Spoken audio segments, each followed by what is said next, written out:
Sugestão de Lula: alimento tá caro? Não compre. Começa agora JBR News. O presidente Lula, em entrevista a emissoras de rádio na quinta-feira, deu uma sugestão, no mínimo, inusitada. Se o alimento no supermercado tá caro, sugeriu o presidente Lula, não compre. Enfim, uma coisa um tanto quanto complicada, e não é por acaso que no momento seguinte a oposição caiu de pau em cima do presidente. A inflação dos alimentos é hoje o principal problema que o governo Lula enfrenta. E aí nós não estamos falando de produtos supérfluos, né? A situação não é, por exemplo, o camarão está caro, não compre camarão. Nós estamos falando do preço dos produtos básicos que o cidadão consome cotidianamente para a sua subsistência.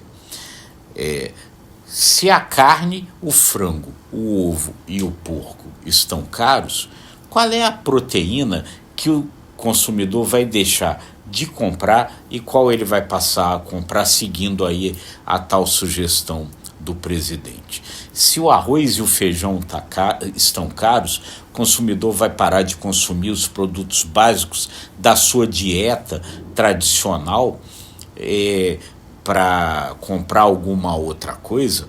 Não por acaso a oposição saiu criticando logo no momento seguinte. O presidente do PP, o senador Ciro Nogueira, foi para as redes sociais dizer que o presidente Lula estava sugerindo que as pessoas deixassem de comer para conter a inflação.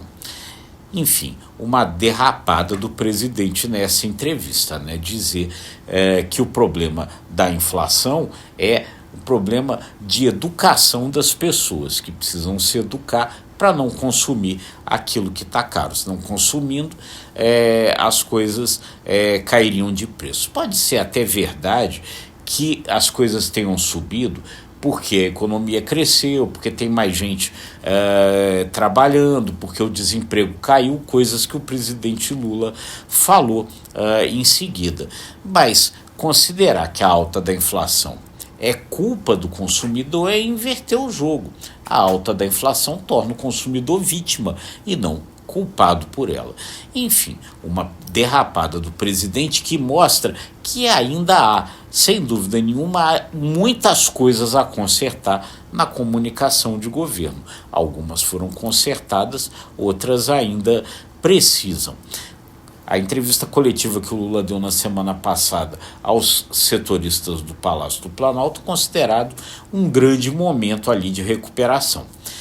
Essa entrevista para as rádios agora, uma derrapada.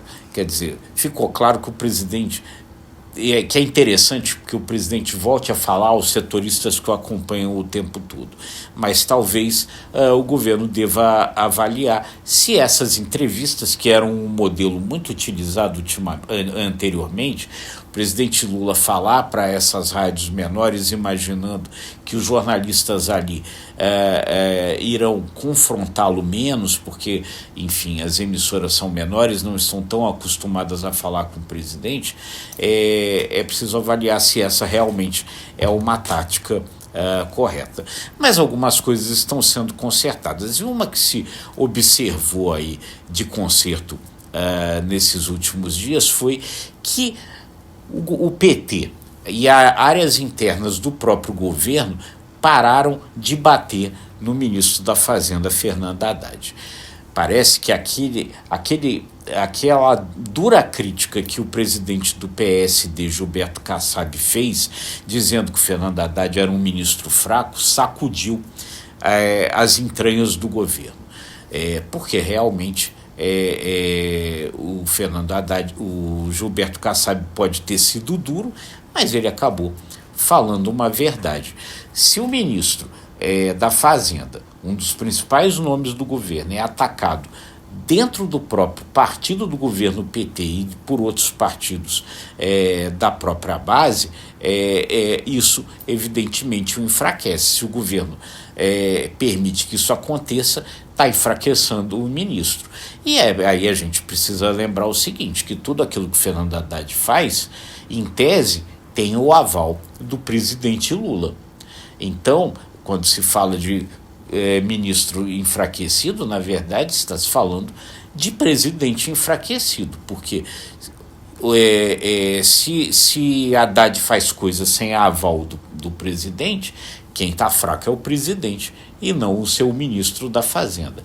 Enfim, essa correção aconteceu, esses ataques têm sido evitados. O próprio Lula passou a elogiar o ministro Fernando Haddad. Outras figuras aí do campo mais da esquerda que vinham criticando ele, como o novo líder do PT, Lindbergh Faria, passaram a elogiar o ministro da Fazenda, e até o PSOL, partido mais à esquerda da base do governo, demitiu dos seus quadros um economista, Davi Decache, porque ele exatamente era um dos mais críticos à política econômica de Fernando Haddad. Existe uma frase famosa que foi dita no governo socialista de Salvador Allende, no Chile, numa faixa, em uma manifestação, que dizia o seguinte: é um governo de M, mas é o meu governo. Se as pessoas têm críticas dentro do governo a alguma política do governo, elas devem fazer essas críticas internamente, porque elas têm canais para fazer essas críticas internamente, mas externamente elas precisam defender o governo. Esse recado parece que agora o governo entendeu com relação ao Fernando Haddad. E aí a gente, enfim, vai continuar acompanhando tudo para trazer sempre para você a melhor análise e a melhor informação. E pedindo a você que deixe aí os seus comentários. O que você acha disso tudo? O governo passou a se comunicar melhor? Continua dando suas derrapadas? Comente aí que a gente vai gostar de saber. E se você gostou desse conteúdo, curta, compartilhe, acesse imagemcredibilidade.com, se inscreva no ICTV e nos nossos demais canais, e um excelente fim de semana para todo mundo. Até segunda-feira.